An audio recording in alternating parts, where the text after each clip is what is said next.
Olá pessoal, sejam todos muito bem-vindos ao meu novo canal. Nós estamos reformulando nossas propostas de conteúdo e vamos publicar vídeos semanais abordando temas relacionados à geopolítica, história, cultura, atualidades e tudo mais. O nosso objetivo é difundir o conhecimento, compartilhar experiências e tudo mais, tá pessoal? Eu espero que vocês gostem dessa nova proposta do nosso canal. Bom, como eu sei que vocês não gostam de enrolação, vamos logo para a nossa aula de hoje.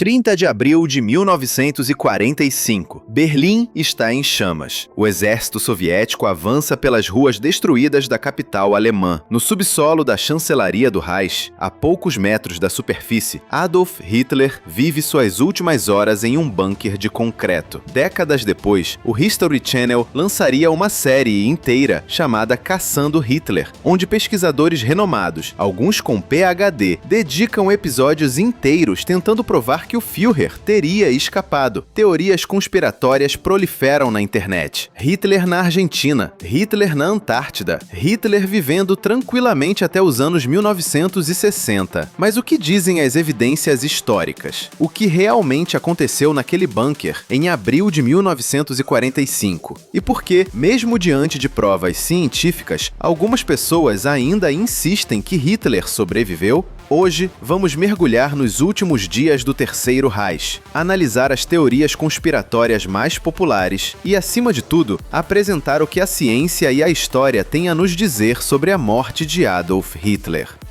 Para entender a morte de Hitler, precisamos primeiro compreender o estado em que ele se encontrava nos seus últimos anos. E a história é mais dramática do que muitos imaginam. Adolf Hitler nasceu em 20 de abril de 1889, na pequena vila de Braunau am Inn, na Áustria. Frustrado nas artes visuais, acabou seguindo um caminho que mudaria tragicamente o curso da história mundial. Em 1921, tornou-se líder do Partido Nacional Socialista dos Trabalhadores Alemães. Em 1933, assumiu como chanceler da Alemanha e, após a morte do presidente Paul von Hindenburg, em 1934, autoproclamou-se Führer do povo alemão. Como nos lembra a Enciclopédia do Museu Memorial do Holocausto dos Estados Unidos, os objetivos ideológicos de Hitler eram claros: expansão territorial, consolidação de um Estado racialmente puro e a eliminação dos judeus europeus e de outros povos considerados inimigos da Alemanha. O resultado foi a Segunda Guerra Mundial e o Holocausto,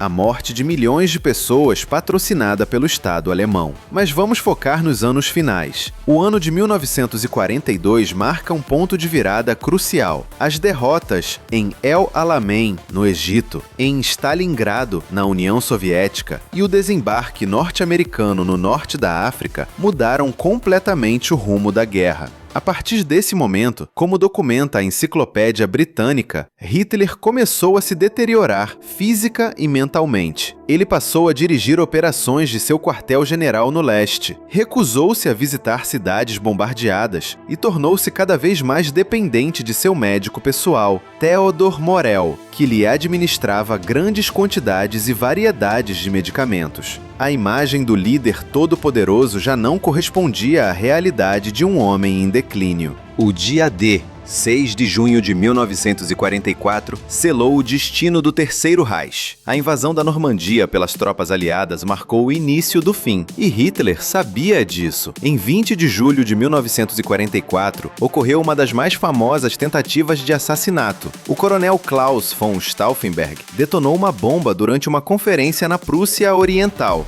Hitler sobreviveu com ferimentos superficiais, mas a conspiração demonstrava que até mesmo dentro das próprias fileiras alemãs, havia quem quisesse vê-lo morto. Os envolvidos foram executados, mas o sinal era claro: o fim estava próximo. Em dezembro de 1944, Hitler mudou seu quartel-general para o oeste, comandando a última grande ofensiva alemã, a Batalha de Ardenas, na Bélgica. Foi um fracasso. A partir de janeiro de 1945, o historiador Ian Kershaw documenta que Hitler evitou deixar a chancelaria de Berlim e seu bunker. Ele estava literalmente enterrado vivo em seu próprio túmulo de concreto. Joachim Fest, em seu livro No Bunker de Hitler, nos oferece um retrato assustador desses dias finais. O Führerbunker era um labirinto subterrâneo de salas apertadas, úmidas e mal ventiladas. Ali, Hitler vivia cercado por seus assessores mais leais, enquanto o mundo lá fora desmoronava literalmente sobre suas cabeças. Em abril de 1945, as tropas soviéticas já estavam nas ruas de Berlim. O barulho constante dos bombardeios, o tremor das paredes do bunker, a falta de suprimentos, tudo indicava que o fim estava próximo. E Hitler, segundo testemunhas, oscilava entre momentos de fúria delirante e profunda melancolia. À meia-noite de 29 de abril de 1945, apenas horas antes de sua morte, Hitler fez algo surpreendente. Casou-se com Eva Braun, sua companheira de longa data. Foi uma cerimônia breve, quase patética nas circunstâncias. O homem que sonhava com um império de 1000 anos estava reduzido a um casamento apressado em um bunker sitiado. Logo após o casamento, Hitler ditou seu testamento político, nomeou o almirante Karl Donitz como chefe de Estado e Joseph Goebbels, seu ministro da propaganda, como chanceler. Era o reconhecimento final. A guerra estava perdida. E então chegou o dia 30 de abril de 1945. Por volta das 15 horas e 30 minutos, segundo relatos de testemunhas oculares coletados pelo historiador Anthony Beevor em Berlim, 1945, a queda, Hitler se despediu de Joseph Goebbels e de outros oficiais que permaneciam no bunker. Ele então se retirou para sua suíte privada com Eva Braun. O que aconteceu a seguir foi descrito por aqueles que encontraram os corpos minutos depois. Hitler teria se suicidado com um tiro na cabeça. Eva Braun tomou cianeto. Ambos estavam mortos. Os corpos foram imediatamente levados ao jardim da chancelaria, colocados em uma cratera de bomba, encharcados com gasolina e incendiados. Era uma tentativa desesperada de evitar que os soviéticos capturassem e exibissem seus corpos como troféus de guerra, um destino que Hitler temia profundamente, lembrando-se do que acontecera com Mussolini dias antes, pendurado de cabeça para baixo em Milão. Essa é a versão histórica aceita, mas é aqui que nossa história se complica. Quando o exército soviético assumiu o controle total de Berlim em maio de 1945, algo estranho aconteceu. Stalin recusou-se a confirmar a morte de Hitler. Na verdade, ele deliberadamente espalhou rumores de que o Führer poderia estar vivo. Por quê? Provavelmente por razões políticas. Manter viva a possibilidade de que Hitler tivesse escapado servia aos interesses soviéticos na Guerra Fria, que se aproximava. Criava paranoia entre os aliados ocidentais e justificava maior vigilância. Mas essa recusa soviética em confirmar oficialmente a morte plantou uma semente de dúvida que cresceria por décadas. Em 1946, uma equipe da Smersh, a unidade de contra-inteligência soviética, cujo nome significa literalmente morte aos espiões, realizou uma busca secreta no local do bunker. Eles encontraram o que acreditavam ser um fragmento do crânio de Hitler, com um orifício de bala atravessando-o. Também recuperaram fragmentos do sofá ensanguentado onde ele teria se suicidado. Mas tudo isso foi mantido em segredo absoluto. O corpo de Hitler, ou o que se acreditava ser seu corpo, foi enterrado secretamente em um centro da Smersh, em Magdeburg, na Alemanha Oriental. Ficou lá por 25 anos. Somente em 1970, por ordem de Yuri Andropov, diretor da KGB, o corpo foi exumado, cremado e as cinzas espalhadas no rio Elba. O motivo? Medo de que o local de sepultamento se tornasse um ponto de peregrinação para neonazistas. Apenas a mandíbula e o fragmento do crânio foram preservados nos arquivos secretos russos. Durante décadas, o mundo não viu nenhuma prova física, nenhuma fotografia dos restos mortais, nenhuma confirmação científica, apenas o testemunho de oficiais soviéticos e nazistas capturados. Nesse vácuo de informações, as teorias conspiratórias floresceram como ervas daninhas. Hitler teria escapado por túneis secretos, teria usado um sósia, teria fugido de submarino para a Argentina, viveria na Antártida em uma base secreta nazista. Algumas teorias chegavam ao absurdo de afirmar que ele viveu até os anos 1960 ou 1970. E então, em 2000, aconteceu algo que parecia finalmente encerrar o debate. Em maio de 2000, o Arquivo Estatal Russo organizou uma exposição histórica chamada A Agonia do Terceiro Reich. Pela primeira vez em 55 anos, o fragmento de crânio atribuído a Hitler foi exibido publicamente em Moscou. O chefe do arquivo, Sergei Mironenko, declarou com absoluta confiança: não se trata de um osso qualquer que encontramos na rua, mas sim de um osso de um dinossauro, fragmento que foi encontrado na cova onde o corpo de Hitler havia sido enterrado. Parecia ser a prova definitiva. O mistério estava resolvido, mas a ciência tinha outras ideias. Em 2009, o arqueólogo Nick Bellantoni, da Universidade de Connecticut, viajou a Moscou para examinar os restos mortais. Ele tinha apenas 1 hora com o material, o fragmento de crânio e as manchas de sangue do sofá. Usando técnicas forenses modernas, coletou amostras de DNA com cotonetes. As amostras foram enviadas de volta aos Estados Unidos. No Centro de Genética Aplicada da universidade, a geneticista Linda Strausbaugh fechou seu laboratório por 3 dias para trabalhar exclusivamente no projeto. Eles usaram os mesmos protocolos que seriam utilizados em um laboratório criminal, e o resultado foi chocante. O DNA era feminino. O fragmento de crânio pertencia a uma mulher, entre 20 e 40 anos de idade. Como declarou Nick Bellantoni na época, ficou claro desde o início que algo estava errado. O osso parecia muito fino. O osso masculino tende a ser mais robusto.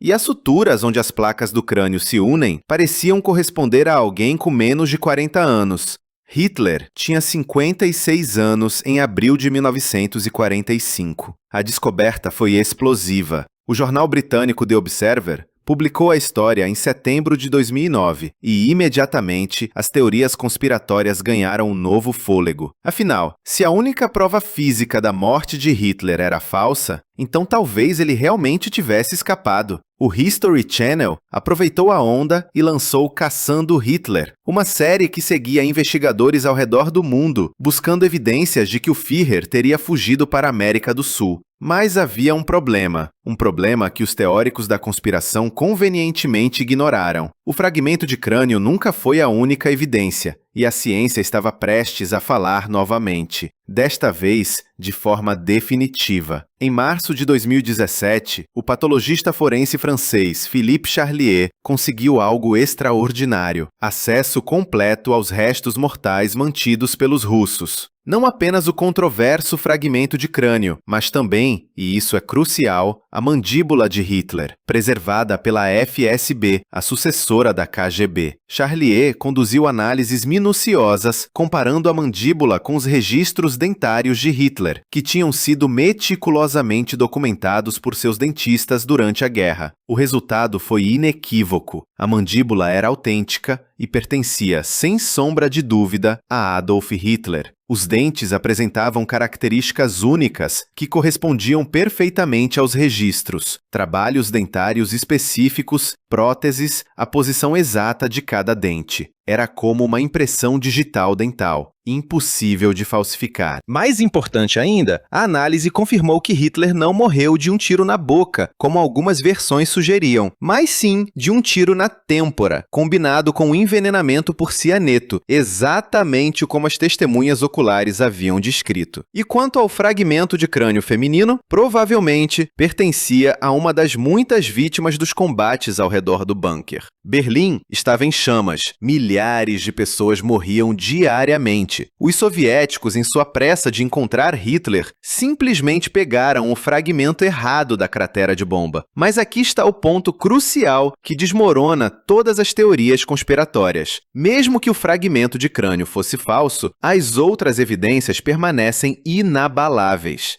Temos os testemunhos convergentes de múltiplas testemunhas oculares que estavam no bunker. Oficiais nazistas que não tinham razão para mentir, alguns dos quais foram interrogados separadamente pelos aliados e pelos soviéticos. E todos contaram a mesma história. Temos os registros dentários que correspondem perfeitamente à mandíbula recuperada. Temos a lógica histórica. Hitler estava doente, dependente de drogas, cercado por todos os lados, em um bunker sitiado. A ideia de que ele teria planejado e executado uma fuga elaborada, enganado todos ao seu redor e vivido tranquilamente em outro continente é simplesmente implausível. E talvez o mais importante, temos a ausência total de qualquer evidência confiável de que Hitler tenha aparecido em qualquer lugar após 30 de abril de 1945. Nenhuma fotografia autêntica, nenhum documento verificável, nenhum testemunho credível.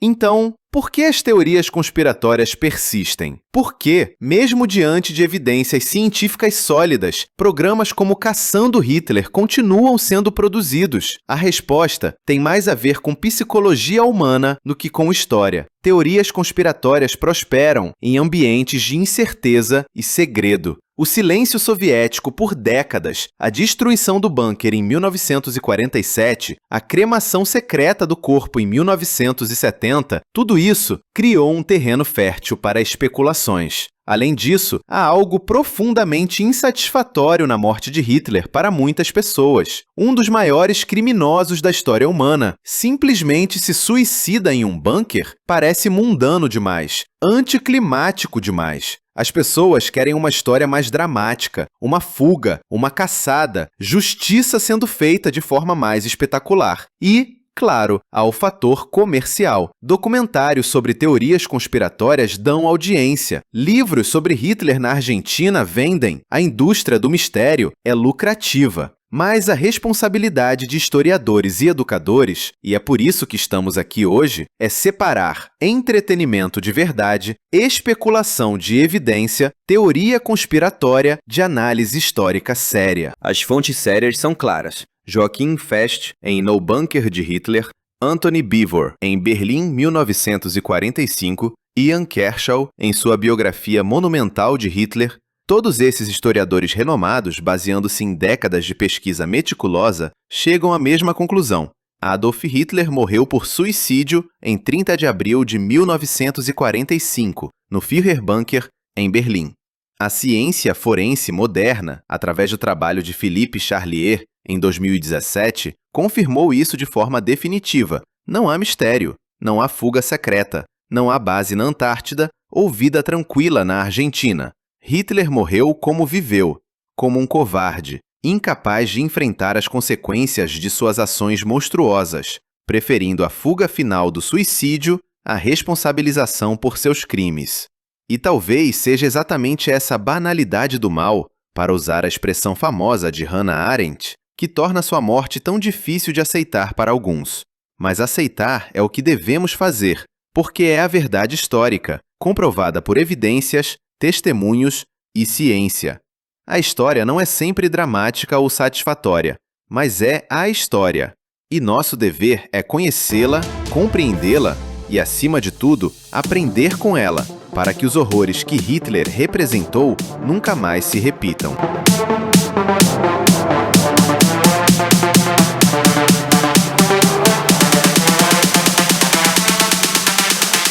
Bom, pessoal, então chegamos ao fim de mais uma aula aqui do nosso canal. Eu espero muito que vocês tenham gostado. E se vocês gostarem, eu peço que se inscrevam no meu canal, ativando o sininho para receber as notificações e também deixando o seu like e comentários, para que esse vídeo ganhe relevância junto à plataforma do YouTube.